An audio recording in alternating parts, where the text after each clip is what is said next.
যাদের কাছে সময়ের মূল্য ছিল অর্থের চেয়েও বেশি, সফলতা তাদের জীবনে এনেছে হাসি খুশি।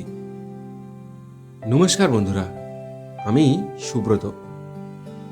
এই ভিডিওটায় ক্লিক করার জন্য আপনাদের সকলকে জানাই অসংখ্য ধন্যবাদ।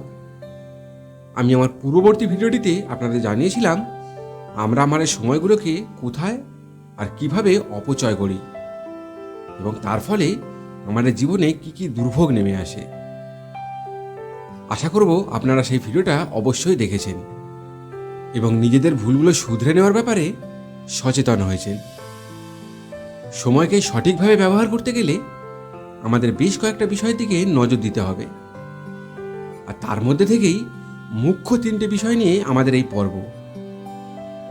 বাকি বিষয়গুলো নিয়ে আমি পরবর্তী ভিডিওগুলোতে আলোচনা করব।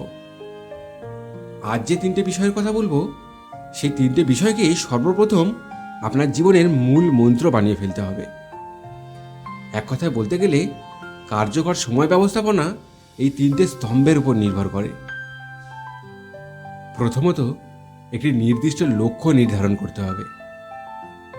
ছেলেবেলায় আমরা প্রত্যেকেই একবার হলেও কোথাও না কোথাও এই প্রশ্নটার সম্মুখীন হয়েছি যে তুমি বড় হয়ে কি হতে চাও। তখন আমরা আমাদের ইচ্ছে অনুযায়ী উকিল, পুলিশ, শিক্ষক, ডাক্তার এই জাতীয় নানান জীবিকাকে নিজেদের ভবিষ্যতের লক্ষ্য হিসাবে বেছে নিতাম। আমাদের এই রূপ ইচ্ছে দেখে আমাদের আশেপাশে থাকা গুরুজন এবং শিক্ষকেরাও ক্রমাগত আরও বেশি মনোযোগ দিয়ে পড়াশোনা করার জন্য আমাদের উৎসাহিত করতেন, আর আমরাও তাদের কথা অনুযায়ী আরও বেশি করে মনোযোগ দিয়ে পড়তাম। কিন্তু সময় ও বয়সের বৃদ্ধির সঙ্গে সঙ্গে আমরা প্রায় অধিকাংশ ছেলেমেয়েরাই লক্ষ্যভ্রষ্ট হয়ে যাই। আমরা ভুলে যাই আমাদের ছোটবেলার সেই স্বপ্নগুলোর কথা, যার ফলস্বরূপ আমাদের ব্যয় করা এতগুলো বছর মূল্যহীন হয়ে পড়ে। এরপর আমরা সফলতা দেখা না পেয়ে জীবন নির্ধারণের জন্য নানাবিধ কাজে লিপ্ত হয়ে জীবনের বাকি সময়টাও নষ্ট করে ফেলি। আর যে অল্প সংখ্যক ছেলেমেয়েরা তাদের সেই লক্ষ্যে অবিচল থেকে নিজেদের পড়াশোনাকে এগিয়ে নিয়ে যায়, তারাই ভবিষ্যতে সঠিক সময়ে সফলতার দেখা পায়।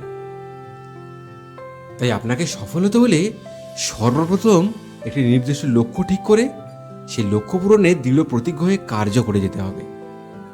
এতে আপনি মিশ্র কর্মে মনোযোগ দিয়ে সময় নষ্ট করার থেকে বিরত থাকতে পারবেন এবং সফলতার স্বাদ নিতে পারবেন। দ্বিতীয়ত, যে কাজটা সব থেকে গুরুত্বপূর্ণ সেটাকে অগ্রাধিকার দিতে হবে। বর্তমান সময় সোশ্যাল মিডিয়ার যুগে আমরা অধিকাংশ ছেলেমেয়েরাই ঘুম থেকে উঠে সর্বপ্রথম মোবাইল হাতে নিয়ে সারা রাত ধরে আসা হোয়াটসঅ্যাপ, ফেসবুক কিংবা ইনস্টাগ্রামের মেসেজগুলো স্ক্রোল করে দেখতে থাকি এবং প্রয়োজন অনুসারে রিপ্লাই দিতে শুরু করি। এমতো অবস্থায় উল্টো দিকের মানুষেরা যদি অনলাইন থাকে তাহলে তো সেই মুহূর্তে মোবাইল ছাড়ার প্রশ্নই আসে না। আমরা তাদের সঙ্গে কথোপকথনে ব্যস্ত হয়ে পড়ি, আর এভাবে কথা বলতে বলতে কখন যে আমাদের ঘন্টার পর ঘন্টা সময় বেরিয়ে যায় তা আমরা বুঝেও উঠতে পারি না।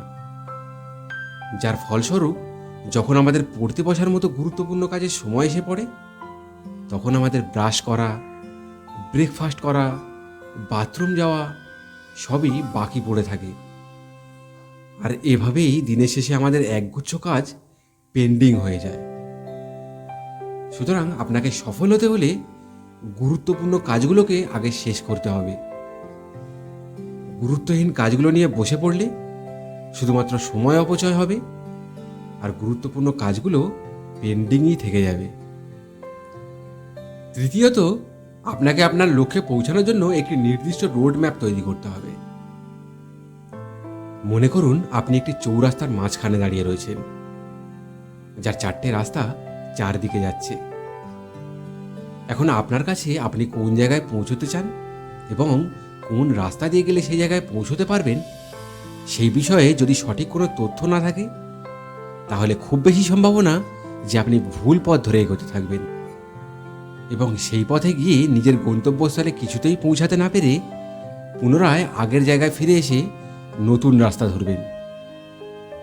আর এভাবেই এ রাস্তা ও রাস্তা করতে করতে আপনার অজস্র সময় নষ্ট হয়ে যাবে।